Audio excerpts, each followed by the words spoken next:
Bismillahirrahmanirrahim. Assalamualaikum warahmatullahi wabarakatuh. Perkenalkan, kami dari kelompok 3 yang beranggotakan Haya Apriligiani Mutiara Riyadi dengan akhiran NIM 003, Maisa Sarah Sabira dengan akhiran NIM 004, juga Alda Eva Saputri dengan akhiran NIM 022. Pada kesempatan kali ini kita akan membahas subbab pada materi ketiga mengenai enterprise arsitektur yaitu foundation. Getting to grips with architectural complexity. Banyak perusahaan yang sudah menyadari bahwa perlunya pendekatan arsitektur yang terintegrasi, namun dalam pelaksanaannya, kadang perusahaan tidak mendapatkan dukungan dari desain, komunikasi, realisasi, dan manajemen arsitektur. Beberapa hal yang harus dipenuhi dalam menghadapi siklus hidup arsitektur atau arsitektur life cycle yaitu yang pertama adalah design, communication, realization, and change. Desain sendiri saat merancang sebuah arsitektur, seseorang arsitek harus menggunakan kosakata yang umum dan terdefinisi dengan baik untuk menghindari kesalahpahaman dan mempromosikan desain yang jelas. Selanjutnya adalah communication. Arsitektur dibagi dengan berbagai pemangku kepentingan di dalam dan di luar organisasi, misalnya manajemen, perancangan sistem, atau mitra outsourcing. Untuk memfasilitasi komunikasi tentang arsitektur, harus dimungkinkan untuk memvisualisasikan secara tepat aspek yang relevan kelompok pemangku kepentingan tertentu. Untuk selanjutnya yaitu ada realization atau realisasi. Untuk memfasilitasi realisasi arsitektur dan untuk memberikan umpan baik dari realisasi ini ke arsitektur asli, hubungan harus dibuat dengan aktivitas desain pada tingkat yang lebih rinci. Misalnya, desain proses bisnis, pemodelan informasi, atau pengembangan perangkat lunak. Selanjutnya adalah change. Sebuah arsitektur seringkali mencakup sebagian besar organisasi dan mungkin terkait dengan beberapa arsitektur lainnya. Oleh karena itu, perubahan arsitektur mungkin memiliki dampak yang mendalam. Menilai konsekuensi dari perubahan tersebut sebelumnya dan merencanakan evaluasi arsitektur dengan hati-hati adalah sangat penting. Sampai sekarang, dukungan untuk perubahan hampir tidak ada atau tidak didukung. Boleh di next?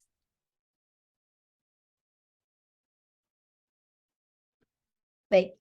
Selanjutnya adalah compositionality atau komposisi, di mana seperti yang sudah kita ketahui sebelumnya, dalam praktiknya saat ini enterprise arsitektur dalam perusahaan terdiri dari model yang berbeda-beda, deskripsi yang heterogen. Hal ini harus dapat dipahami oleh setiap stakeholder sesuai dengan posisinya masing-masing. Pendekatan yang biasa digunakan untuk mengatasi kompleksitas sistem yaitu pendekatan komposisi yang membedakan antara bagian dari sistem dan juga hubungannya.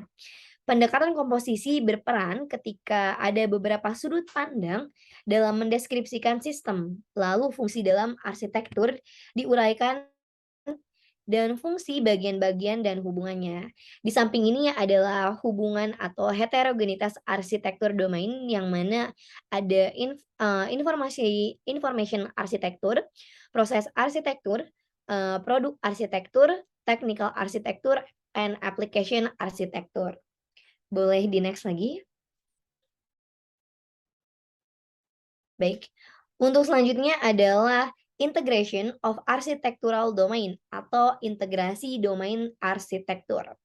Tujuan utama dari pendekatan ini adalah integrasi domain arsitektur untuk menangani kompleksitas arsitektur sebagai suatu disiplin dan untuk memberikan wawasan bagi semua orang yang harus berurusan dengan arsitektur. Untuk sebuah gambaran bisa dilihat di bagian bawah sini. Ada contoh sebuah perusahaan telah memodelkan aplikasinya dalam UML dan proses bisnis di BPMN. Dalam masalah ini tidak jelas bagaimana konsep dalam suatu tampilan terkait dengan konsep tampilan lain. Maka integrasi arsitektur akan sangat bermasalah sebab arsitektur dikembangkan oleh stakeholder dengan kepentingan masing-masing. Boleh di next dulu? Oke, masalah pada contoh tadi disebut juga dengan masalah keselarasan bisnis IT. Untuk mengatasi masalah integrasi dalam domain arsitektur ini, maka membutuhkan sebuah bahasa yang dapat mendeskripsikan domain. Domain yang ada juga sebagai prasyarat untuk menghubungkan berbagai alat yang digunakan dalam domain arsitektur. Boleh di next? Selanjutnya ada describing enterprise architecture. Untuk mengatasi kompleksitas dalam arsitektur enterprise, sebenarnya hanya berfokus pada relasi dan interaksi di antara domain arsitektur. Definisi dan batasan yang tepat akan membantu kita menciptakan wawasan tentang kompleksitas arsitektur perusahaan. Dan untuk menghindari konflik dan inkonsistensi adalah domain yang berbeda. Untuk itu digunakanlah model. Dalam konteks di sini, model biasanya direpresentasikan dengan menggunakan bahasa grafis atau tekstual yang diinformalkan. Terdapat bahasan yang selanjutnya ialah mengenai observing the universe, concern observing domain, views and viewpoint, ways of working, and enterprise architecture model. Boleh di next?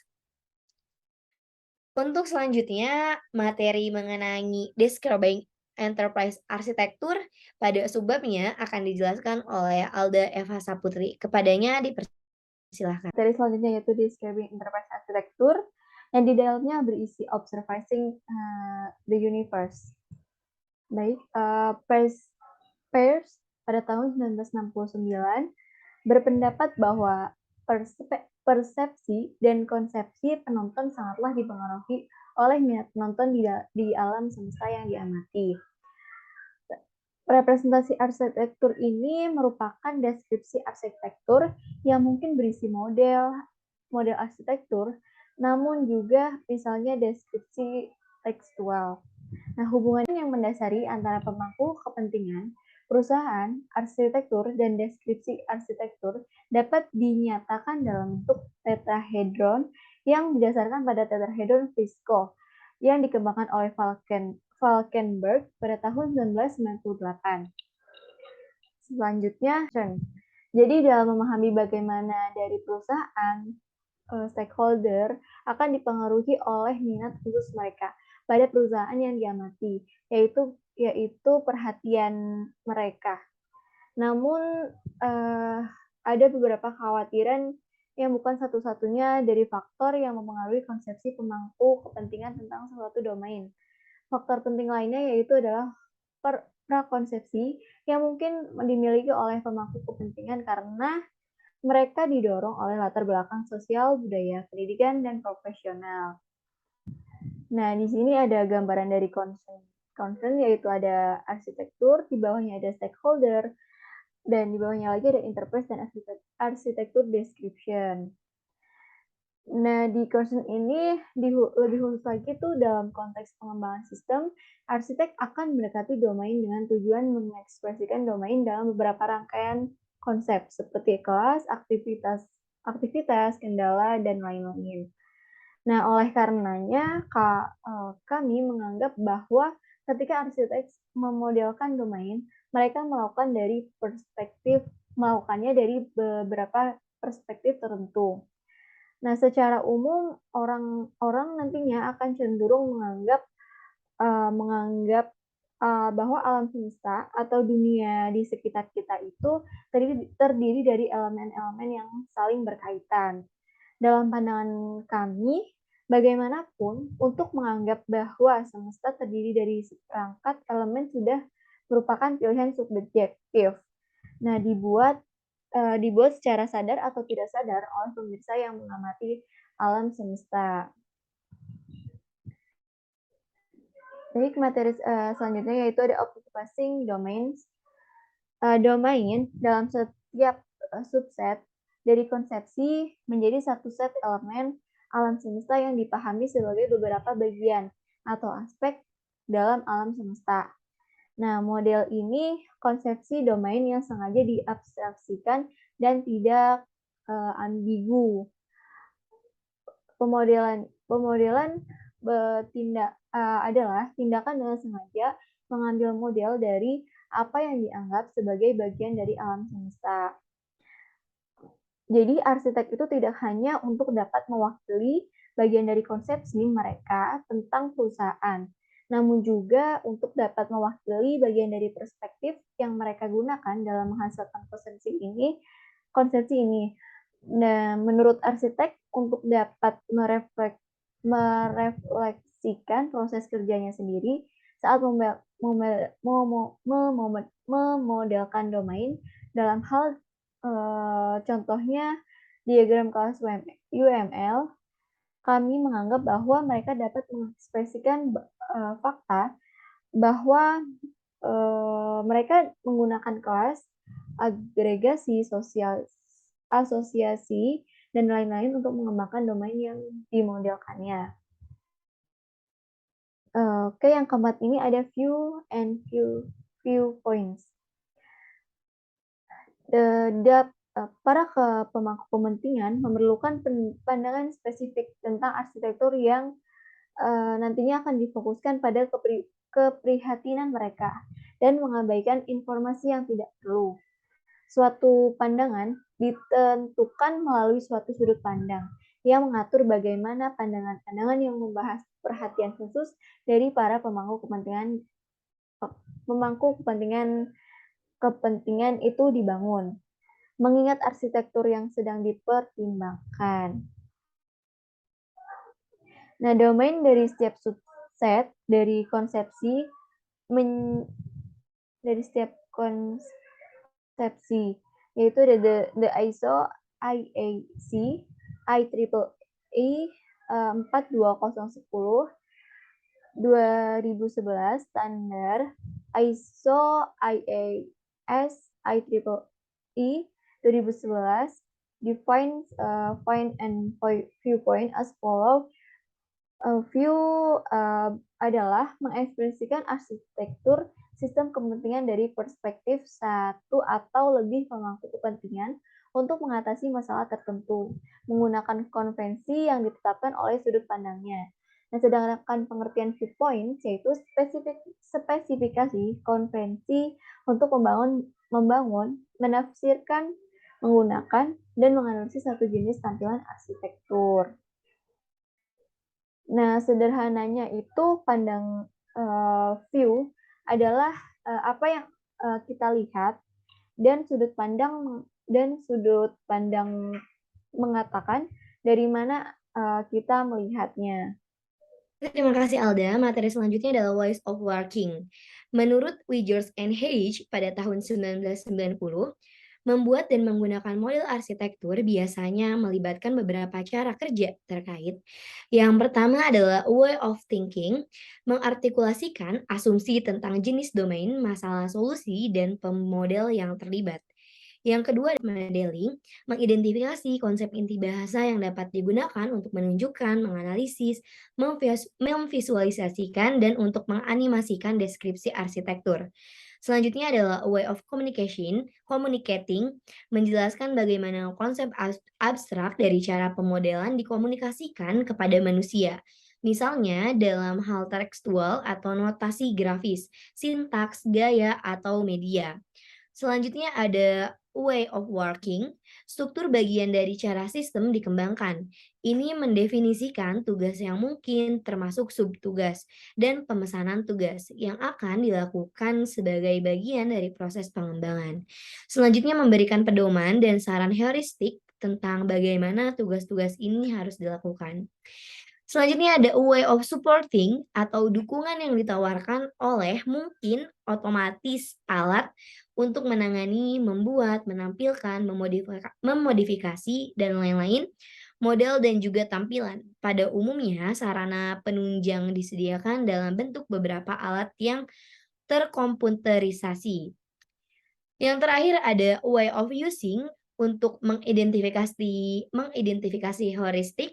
Yang pertama adalah menentukan situasi, kelas pemangku kepentingan, dan perhatian yang paling sesuai untuk model atau sudut pandang tertentu. Dan yang kedua, memberikan panduan dalam penyesuaian sudut pandang dengan situasi tertentu, kelas pemangku kepentingan, dan perhatian mereka. Boleh di next? Untuk materi selanjutnya akan dipaparkan oleh rekan saya, Rasa Birah. Kepadanya dipersilakan. Baik, terima kasih Haya. Selanjutnya ini ada materi yaitu Enterprise Architecture Models yang dimana merupakan sebuah arsitektur, khususnya itu arsitektur enterprise yang muncul itu secara bottom up. Dan model parsial dari domain yang berbeda itu kemudian akan dibangun sesuai dengan kebutuhan di domain tersebut. Mungkin boleh di next. Nah, jadi di Enterprise Architecture Models ini ada bagiannya yaitu ada Features, Model, dan Semantic, yang dimana di dalam arsitektur itu ada kecenderungan untuk menggantikan pemodelan matematis dengan visualisasi ad hoc. Misalnya, dalam satu visualisasi arsitektur, sebuah proses dapat divisualisasikan sebagai lingkaran, dan yang lainnya itu dapat divisualisasikan sebagai persegi. Jadi boleh dilihat ini adalah symbolic and semantic models yang dimana menurut Arban pada tahun 2007 yaitu membedakan model simbolik dan model semantik yang dimana model simbolik ini mengekspresikan properti arsitektur sistem. Jadi dia itu mengandung simbol-simbol yang mengacu pada realitas yang menjelaskan nama jenis model ini. Nah, sebuah model simbolik ini juga mengekspresikan properti arsitektur sistem melalui simbol-simbol yang mengacu pada realitas. Selanjutnya ada model semantik yang dimana merupakan interpretasi dari model simbolik, yaitu mengungkapkan makna dari simbol-simbol dalam model tersebut. Jadi model semantik ini tidak ada hubungan simbolis dengan arsitektur, karena dia itu nggak mengandung referensi simbolik dengan realitas. Nah, untuk gambarnya tersebut, ini ada yang sudah dijelaskan. Jadi, enterprise itu mempunyai sebuah arsitektur yang dimana arsitektur itu dibedakan menjadi dua, yaitu symbolic models dan juga semantic models, yang dimana symbolic models ini merupakan interpretasi dari semantic models. Jadi, untuk perbedaan keduanya ini bisa dilihat dari penggunaan simbol yang merujuk pada realitas dan abstraksi realitas yang hanya merujuk pada realitas dengan menafsirkan simbol dari model simbolik. Boleh di next. Selanjutnya ini ada symbolic models yang dimana pada gambar tersebut ada entitas tersebut adalah direktur, yang satunya adalah employee atau pegawai, yang dimana memiliki relasi bernama responsible for. Nah, jadi dia itu menunjukkan deskripsi struktural dari karyawan sebuah perusahaan, yang merupakan dia itu struktur sintaksis. Lalu untuk gambar yang di bawahnya ini, dia itu memperluas dari hubungan sebelumnya yaitu is a antara jenis direktur dan juga karyawan yang dilambangkan dengan hubungan pewarisan UML. Jadi dia itu secara intuitif menunjukkan kalau si direktur ini eh, merupakan juga karyawan atau memiliki hubungan antara karyawan. Boleh di next. Selanjutnya ini ada semantic models yang dimana dia itu mengasumsikan keberadaan beberapa objek matematika yang nantinya itu digunakan untuk mewakili elemen dasar simbolik. Jadi dan dia nantinya mewakili elemen dasar dari model simbolik. Operasi dan hubungan model simbolik dipetakan ke operasi dan hubungan yang biasanya lebih dipahami di antara objek matematika. Lalu untuk semantik formal model simbolik itu digunakan sebagai kumpulan konkret objek matematika yang menafsirkan sistem menurut deskripsi arsitektur tertentu. Jadi, dia ini melibatkan komponen konkret dan hubungan konkretnya yang dapat berubah seiring waktu karena perilaku dinamis sebuah sistem. Jadi dia itu berdasarkan sebuah sistem. Lalu untuk semantik in Archimedes versus UML, dia itu semantik secara eksplisit yang sudah banyak ditinggalkan dari program. Jadi orang-orang itu sudah menggunakan model ini kemudian dikembangkan semantiknya oleh mereka, tetapi semantik umumnya itu tidak disediakan. Nah, pendekatannya ini juga berasal dari asal-usul UML sebagai kombinasi dari 3 notasi yang ada yang tidak memiliki semantik formal. Jadi untuk fokus UML sendiri ini, dia itu berfokus pada notasi, yaitu sintaksis, tetapi tidak berfokus pada semantik. Mungkin itu saja dari kelompok kami. Kurang lebihnya mohon maaf. Wabillahi taufiq wal hidayah. Wassalamualaikum warahmatullahi wabarakatuh.